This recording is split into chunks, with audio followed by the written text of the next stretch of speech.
Welcome everyone. Hi to everyone. We are here in Taxigarzud, a very beautiful place in the province of Córdoba, Argentina. And here with me today is Oliver Leick. Oliver Leick is from Austria. He has been teaching in schools for over 40 years. And also he has been more than 40 years student of Professor Namkhai Norbu. And he was authorized by Professor Namkhai Norbu as an instructor of yoga and meditation. Hi, Oliver. Hello. Nice Hello, to have everyone. You here. Yes. So, Oliver, good. I see you have a hand on this beautiful book that actually has been recently published also in Spanish. The title in English is Evolution, but there is new edition in Spanish called Evolucionar, and which will be soon distributing in the bookshop. Oliver, can you introduce something about this book? Yeah. First of all, hello everyone from this wonderful place here in Argentina. And I want to present a little bit this book, which is also now available in Spanish. And it is an extraordinary book. When we put it in essence, it is about how to live our daily life. The author of this book is Professor Namkhai Norbu. Professor Namkhai Norbu, he already passed away in 2018, but he was receiving all these traditional trainings and teachings in Tibet himself. And then in the 60s he came to Europe. This was an invitation by this very famous Tibetologist, Professor Tucci. And then Professor Namkhai Norbu worked at the University of Napoli and in Rome, and mainly in Napoli, in Italy. And Professor Namkhai Norbu started in the 60s to teach a certain kind of yoga, and then he started to give some teachings which are more or less about our own inner state, our real state of being, and that is so helpful for the understanding of that is so helpful for our everyday life. Yeah, I hear that you have been following him for many years, and it looks like he was a famous master and teacher. And he had many students around the world. But what happens if some of us is not enough lucky or didn't have the same fortune that you have? How can we apply those teachings in our behavior, in our daily life, even though we were not enough lucky to meet him? Yes. It is true. Professor Namkhai Norbu, really, he traveled around the world. He also came here to Argentina already 33 years ago and started to give the first courses here, but not only in Argentina. Professor Namkhai Norbu traveled all around the world and was giving also explanations and instructions in different universities and different places. And so, yes, unfortunately, we cannot listen to the instructions of Professor Namkhai Norbu anymore. But that what he left for us is how can we live our ordinary life, which is the most important aspect. And that is for everyone. Everyone can easily understand that and also easily apply it. Mm-hmm. So it would be now you ask yourself, how do you apply that? Exactly. That was exactly the question that I was going to ask you. Yes. Now the main thing is that we should try in our life that we try to be present in our daily activities. So first of all, we understand that we have all a body, and that the physical body, that is easy to understand because when we just grasp it, we touch it and feel it, that is easy. The more difficult is then our energy level, which we all have, that is connected to our breathing. For that reason, just because I'm breathing, I can also talk. And my heart is beating, and all the functions of my organs are working. But also we have a mind, and that is very difficult to get the understanding what is mind. So, in order to understand our daily life, first of all, we need to understand and observe ourselves that we all have so many problems. Always we have problems. And with nobody of us, this is some universal aspect, nobody of us likes to have problems. Not for sure. For that is for yes, sure. Yes, that is clear. And so then how can we get rid of these problems? So then there are again, because we have our, what we could call 3 dimensions of our body. Then, for example, we have all the aspects related to being healthy in our body. And then for that reason there is also, now Professor Namkhai was also a Tibetan doctor. And so he was also teaching Tibetan medicine. And so I will not talk now a lot about this Tibetan medicine, because soon there will be also one of the best Western doctors we have for Tibetan medicine, and that is Dr. Punsong Wangmo. She lives in America, Northern America, and so she will also explain everything, what is good for the body, what shall you eat, and what is your attitude in daily life. So that is the topic that Professor Dr. Punsong Wangmo will talk. Then we have also our energy. And our energy is very much connected to our breathing. And again, I will not talk too much about the breathing, because again, here we are very lucky. One of the greatest experts on this, the most ancient form of Tibetan yoga called Yantra Yoga. He is here also in Argentina, and he will also explain in another session the importance of yoga, of breathing, how you can relate all to that. And then the other part is then our mind, and that is, because it is the most difficult aspect to deal with, because we cannot grasp it, we cannot feel it. So then the first thing is you try to have a relaxed mind. Oh, look easy to say, but not easy to get. Yes. Looks like. Absolutely, that is correct. But, when we manage to have a calm and controlled breathing, then we really can have also, quite quickly also have a relaxed mind. Because our body, our energy, and our mind, they are interdependent. One influences the other one. And so the first thing everybody can easily learn and understand is somehow to become aware that we inhale and that we exhale. Mm-hmm. And that we can make our exhalation a little longer, and that we inhale with presence. Okay, now I inhale, I fill up my body, then I exhale. You see, it's a very, very simple practice. Everyone can do.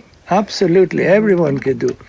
And when you do that for a short minute, only a few minutes, you will feel your mind gets calmer. Mm-hmm. So then... You were mentioning a word that caught my attention, that is, you said with presence. Yes. I think, well, maybe I can get the concept, but can you say something more about this presence? Because I understand that it's kind of a clue, no? Because I breathe all the time, it's not that I will have to change what I do. But there is this ingredient that apparently, from what you said, makes the thing a little different, no? Well, what you said is presence is a nice word, absolutely. And when you ask different people, they always have different explanation. What is presence? But it's in a simple way. It is you can understand the meaning by observing the opposite of presence. Interesting. And that is distraction. And now we are not so much accustomed to be in a state of presence, but we are always in the state of distraction. So therefore, to understand presence is easier when we understand that we are all the time distracted. Distracted by so many things. We see something and immediately we want it. We are concentrated, for example, at school children, they want to study for a test in school, they want to sit down, try to learn, then the phone rings. Immediately everybody gets distracted. Yeah, looks like phone is one of the worst phone object, no? Phone, to trigger distraction. internet, television, all these things are great means for getting distracted. And but we do not have to abandon that. We just need to be present in what we are doing. For example, somebody phones me now. I can be present. Oh, somebody is phoning me. Then I take a phone. Like this book. It's not a phone, but in the beginning the phones were big like that. It's true. So then we say, you are very present and saying, yes, I take the phone, I put it to my ear, and then I say, hello, who is speaking? And then the other one says, yes, can we have a meeting? Can we go to lunch? And also, you should study, but maybe you manage to, with your time, that maybe you could even go to lunch, and then you can say yes. But all that is not based on distraction, going there on, oh, how nice my friend calls me, I like it very much. If another one calls me, oh, no, I don't like that at all. Not that way. But we are just being present in that what we do, like picking up the phone, saying hello. Hello. That is easy. So there is a famous example which makes understand the difference between presence and awareness. And that is, for example, I have here a glass. And when I put some poison in this glass, then I know very well, I have this awareness, yes, there is poison in the glass. And I should not drink it. But then my friend calls me, the famous friend, I take my mobile phone with distraction, I say hello, and then I get completely distracted with that what my friend says. And my friend speaks for many minutes. So then I get thirsty. And then I see the glass of water on the table. So then I take this glass, drink it, and then I notice that in this glass what I have prepared, it is not that one, but in this example, there is this poison. So you see, I have this awareness that the poison is in the glass, but that is not enough. I need to have presence. So just awareness is good to have it, but most important is this presence. I am present and I'm taking the glass with presence, and I'm aware that in this glass is poison and nothing happens. So, well, that is very interesting, no? So, but it looks like, okay, awareness we mostly have, but as I understand from what you say, presence is something that a little bit should be trained because, well, hopefully not with the poison, but it happens often that you do things that you know you shouldn't do, but then you end up doing because you are distracted, no? So, and if we don't have this habit, we never cultivate this habit. So I totally understand, but maybe I can think, okay, I understand the point, but I don't have, maybe for the next 10 minutes, I will think about it, and then I will forget. So if I don't have or haven't had this habit, is there a chance that I can train myself a little bit? There are two ways. One way is that what my teacher told me already 45 years ago. He told me, Oliver, remember and be aware that you inhale and exhale 5 times a day. That was his advice. Inhale and exhale in 5 different moments of the day. Okay. 5 times. No, in 5 different moments, yes. Okay. And so I am still applying that. Really, I'm still working with this advice, and just try it out yourself. And what is these different 5 moments? What are you 5 different moments? No, I tell you what happened to me. When my teacher told me that, I thought, oh, that is so simple. That is so simple. That is too easy for me because I have good capacity, good quality. I'm intelligent. But you know what happened? After 5 days of totally being distracted, I remembered, oh, there was something that my teacher told me. That means distraction. So there is nothing to do, just remembering that you are inhaling and exhaling. We always do it. Oh, continuously, because that is called life. But to be aware of it in 5 different moments of a day, that is already a wonderful practice, what we could call meditation. And then there are the second advice is that we have 4 different moments in life. One we are just doing now. We are sitting. So we are just by sitting, we can become aware we are sitting. So you see, the practice is not so difficult, but our mind tells us, oh, when we speak about the past, then when it's our mind, we are only in the past and telling old stories, or what will happen in the future. So we are not here right now, sitting here, talking, inhaling and exhaling. So this is one moment of sitting. Of course, in that includes also these different meditation practices, which you, if you like, you can do. But many people also do that. That is the sitting meditation. The other moment of life is walking or running. So you know, maybe many of you know this aspect of Zen Buddhism, where they do this mindful walking. Meditation, yes. This is a real, just walking by itself is a meditation. And you are not getting distracted while you walk. It's so easy to go to town or whatever, and then your mind is only thinking, oh, what do I need to do in town? What do I need to go to get for shopping and all these things? But still in your body you're moving. And then that means your body is a little bit separated from your mind. But we are actually one. We have a body, we have energy, and we have a mind. So we try to become aware in all our movements. And in the instructions and teachings of Namkhai, he was giving a lot of examples and methods how we can become aware in movements. That is called meditation in movement, like yoga, like different forms of dances, and so on. Of course, dance can also be a wonderful practice of meditation. The basis, you're not distracted.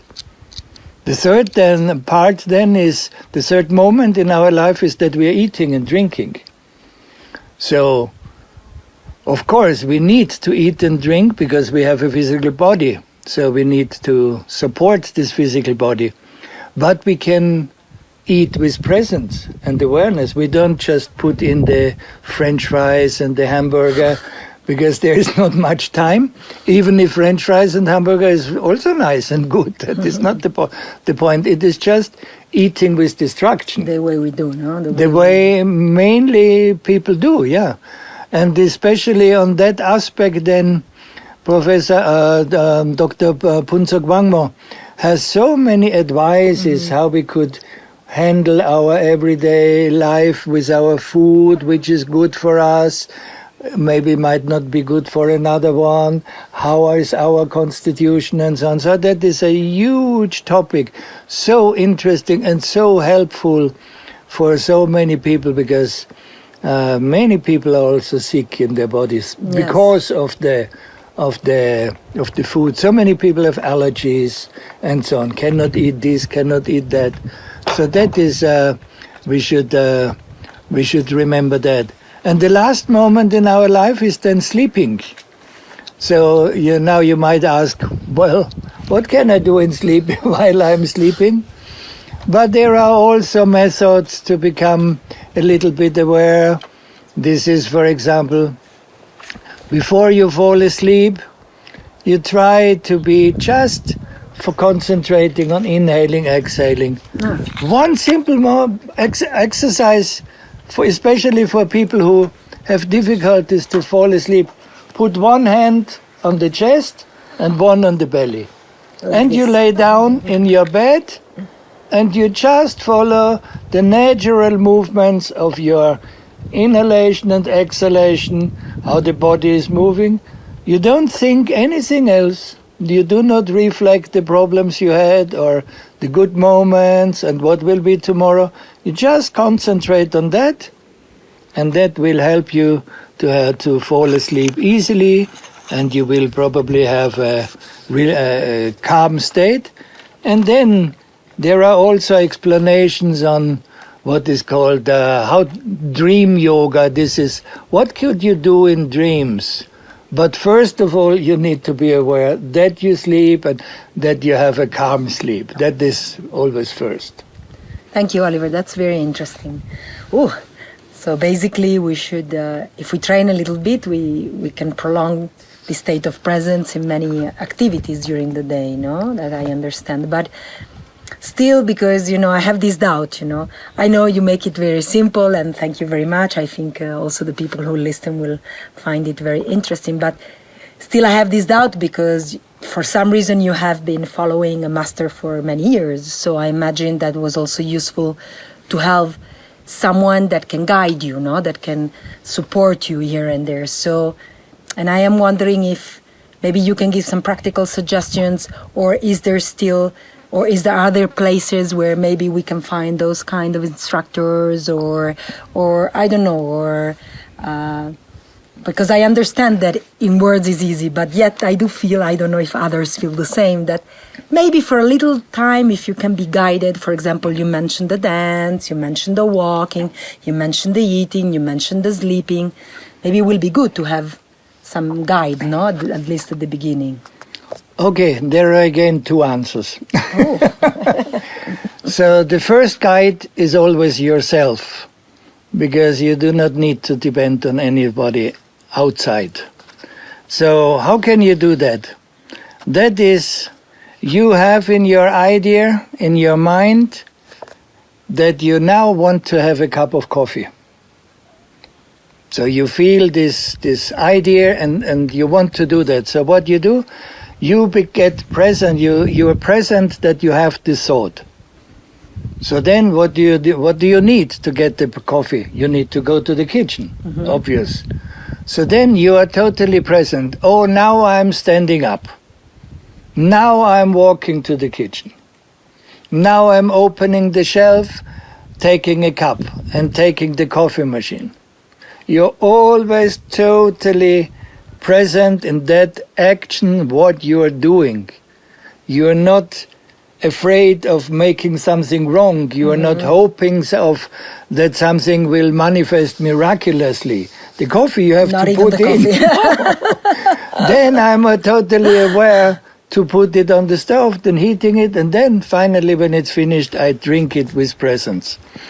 This exercise, I really could recommend you. Try it out. I have tried it out for more than 40 years. It sounds so easy, but just it is interesting, when do you start to get distracted? Because when you have the idea, oh, now I am present, that already is distracted. Yeah. You're not present in that. So that is the first advise that it is only you who can be present, and you don't need to depend on anybody else. But then we also have to think about our children, about the young generation. And in school, as I have been school teacher all my life, I know there is nothing taught in school about presence, awareness, breathing, nothing, really nothing. So now, Professor Namkhai has authorized and first trained and then authorized many instructors for different kind of dances, different kind of yogas, and especially the yoga for children. Oh, that's wonderful. That is extraordinary good. All children can learn that. You already, when they are in the kindergarten, you can do with that. And that is something very, very joyful. Children like to do it. And then you can do it until you are 12, 13 years, when the adolescents start, and because then the breathing changes a little bit within the body. Mm-hmm. And then you can also do afterwards the what is called the yoga for adults. That's it. But that would be good if people who are interested try to find where is a teacher on that.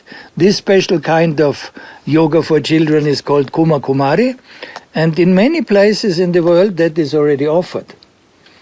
The same then, there is also certain kinds of dances that is really very much dance on movement and meditation. There is not two different things. That is one. It is danced on a mandala. Mandala is a kind of round sphere, colorful, very nice to watch and to look at. And you can learn that. Everybody can learn it. You do not need any special skills. That can do also all the seniors can do that, because there's nothing, not like tango here in much easier. You dance alone also. That's also one different. And the same we can say for yoga and meditation. That same. Everybody can do that. There, of course, there are advanced forms when you need to do very difficult forms, but there is also yoga. Like I'm also senior already, so I do what is called yoga on a chair. Very amazing. Good. Well, yoga on a chair, especially because we spend so much time nowadays sitting on a chair. That's fantastic. Yeah, that is easy. And then there is also, if somebody likes to dance, I know that people in South America like to dance very much. So then that is this dances, joyful dances, harmony in the space. That is a kind of Tibetan dances, but don't worry about that. It is, if it is Tibetan or not, the origin is Tibetan dances. But again, everybody can dance, really. And when you do that, it is just only joy. That sounds very nice. We did one just a few days ago in Tanti here. We did a kind of presentation. And then at the end we did this, what is called kaita, these joyful dances, and several local people came. They didn't have any idea how to move, but the dances are so easy.